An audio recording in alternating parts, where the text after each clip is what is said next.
We do have a guest from Jamaica. The Children Authority. All right, so let's go.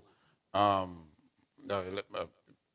All right, so let me find the information here, and yeah. Miss Dara Healy. Miss Dara Healy, good morning and welcome. Miss Healy, good morning, Miss Healy. Hi, good morning. Hi, Very good good. morning. All right, so It's Dara. Dara, okay. I'm not getting It's that. Dara. All right, let's go. Just tell us about the Children Authority and let's give us all the information. And it's a pleasure to be here. I'm representing today actually three organizations: the Children's Authority of Trinidad and Tobago, UNICEF, and our NGO, ICAN, the Ida Marie Guerra Indigenous Creative Arts Network.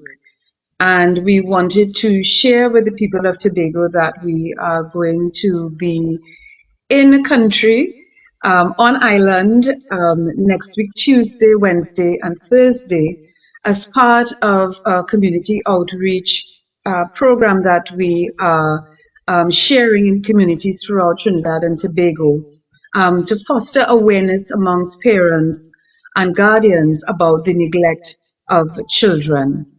And the reason that we are doing this is because the Children's Authority, in doing its research and in being in communities, has discovered that child neglect continues to be a persistent aspect of child abuse across Trinidad and Tobago. And part of the challenge is that in a number of ways, child neglect has become normalized within our culture. So what is child neglect? It is essentially when parents and guardians do not consistently provide children with the care and attention that they need.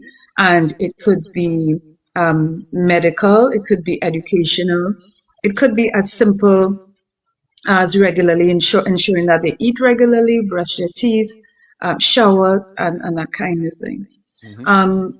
So we understand that parents are, under an enormous amount of strain and pressure. And so the idea is to go to communities to offer support. Another troubling element of neglect is when children are left alone and when they are required or expected to look after younger children. And again, that is something that has become normalized in our culture and it is generational. But what that does in many cases, too many cases, is that it exposes children to harm. So if they are required to cook or iron, look after babies and toddlers and so on, it exposes children to harm. It could be physical harm, or if children are left with people who are inappropriate for whatever reason, it also exposes them to physical or even sexual abuse. So the program that we will be doing next week in Tobago specifically, it is designed to offer support to parents and guardians and to encourage a re-exploration of the extended family to offer that support. So we will be at the Mariah Community Center. We will also be at the Bell Garden multi-facility complex, and we will also be in Roxborough. Very good. And yes, Okay. so. All right. So I don't want you to interview yourself. Let's have the conversation, right? So let's go. Thursday, November the 27th, you will be at the Bell Garden Multipurpose Facility. And of course, let's talk about the workshop. Let me just run down. So you have the Bell Garden Multipurpose Community Center on the 27th of November. You will be Wednesday, November the 26th at Buku Community Center. And of course, on Tuesday, November the 25th, we'll be at the Moriah Community Center. Let's talk about the workshop. You went on explaining, but let's talk about the workshop that you would conduct. Who are invited? Is there registration? Let's talk about all and how do we get parents on board. Obviously, you're here this morning, but there is a deeper drive that you need to do.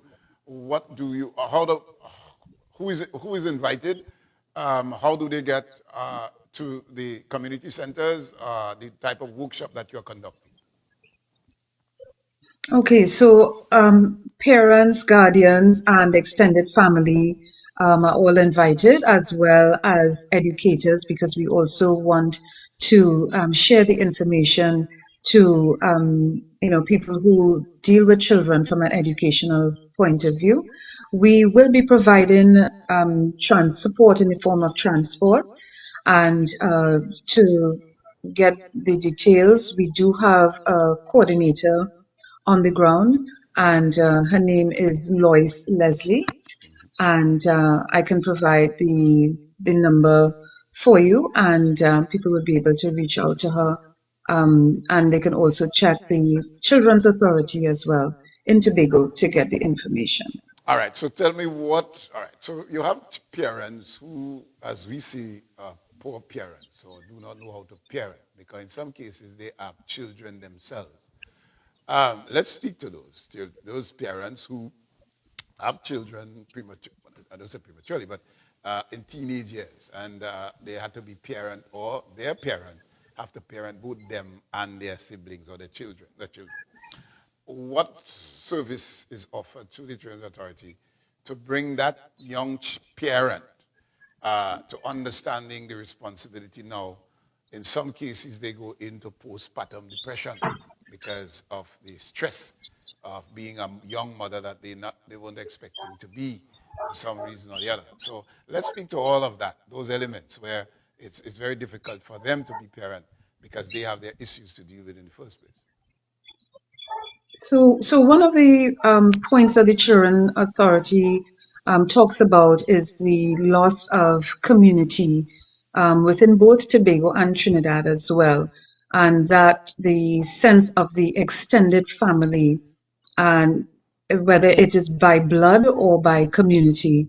So one of the outcomes that we would like from this workshop is to first of all, to let people know that there are support services that are available if you don't know where you would be able to get baby items or support with food grants, counseling.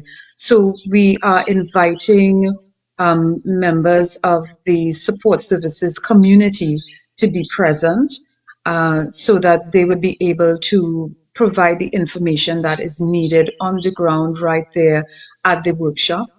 And we also, part of the workshop is a discussion. So we have a dramatic presentation that will serve as a catalyst for conversation. And what we found in the last session that we did, for instance, that people from within the community themselves came up with the solutions. And so that is what we want to encourage. We don't want to be talking at the community, but we would like the solutions to come from the community itself. Mm-hmm. Their parents would tell you, I need help with my children. Because in some cases, social help, one, and two, the role of parenting. There is the desire. Is there a desire to really have parenting class? And if so, given that you've done your research and this is a necessary, it's something that's needed in society, what are the pillars that you, just as we whet the appetite for those who are going to be present, what are some of the pillars of parenting that your Children's Authority would undertake as to impart to parents who may not know basically how to parent? Well, what I would talk about is what, for instance, came out of the last workshop where we had parents who came actually looking for support. So one couple in particular, they have a teenage son and they have a younger son as well. And they expressed that they were facing challenges with use of technology and discipline and respect and so on. And actually from within the group itself, there was a young man who talked about the need to manage the use of technology. not take it away, but to ensure that there are parental controls, although we know that young people have the skills to get around parental controls, but at least there should be some element of managing the use of technology. We also had a young lady who said that her parents actually banned her from using the phone because she was on it for so much. And she herself said that she knows that it affected her ability to communicate. And so she would recommend that we use technology in a manageable way. So one of the recommendations that we at ICAN make, for instance, is that use technology, flip it on its head. So use technology as a good. For instance, we can encourage young people to become more involved in their community by developing children and elder programs. At the Hindu Prachar Kendra, for instance, they are developing just such a program to connect children, young people to elders. And I'll just share with you one other solution that came from the parents themselves. And it was to ensure that there is enough family time. I know that maybe some parents listening would say, I just don't have the time and I'm exhausted. But I think there are simple ways to incorporate that. For instance, eating together and a practice that we seem to be losing across Tobago and Trinidad as well, story time at bedtime, and having regular bedtimes as well. So structure, family time, and managing the use of technology are some of the tools.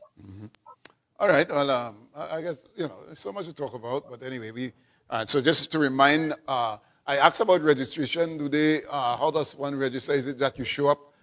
Because I see registration is from 5 p.m. at this is the 27th at Bell Garden Multipurpose Center. Just to repeat, the 27th at Bell Garden, and from 5 p.m. registration. What type of registration are you talking about? Just come and sign in, or you're paying a fee?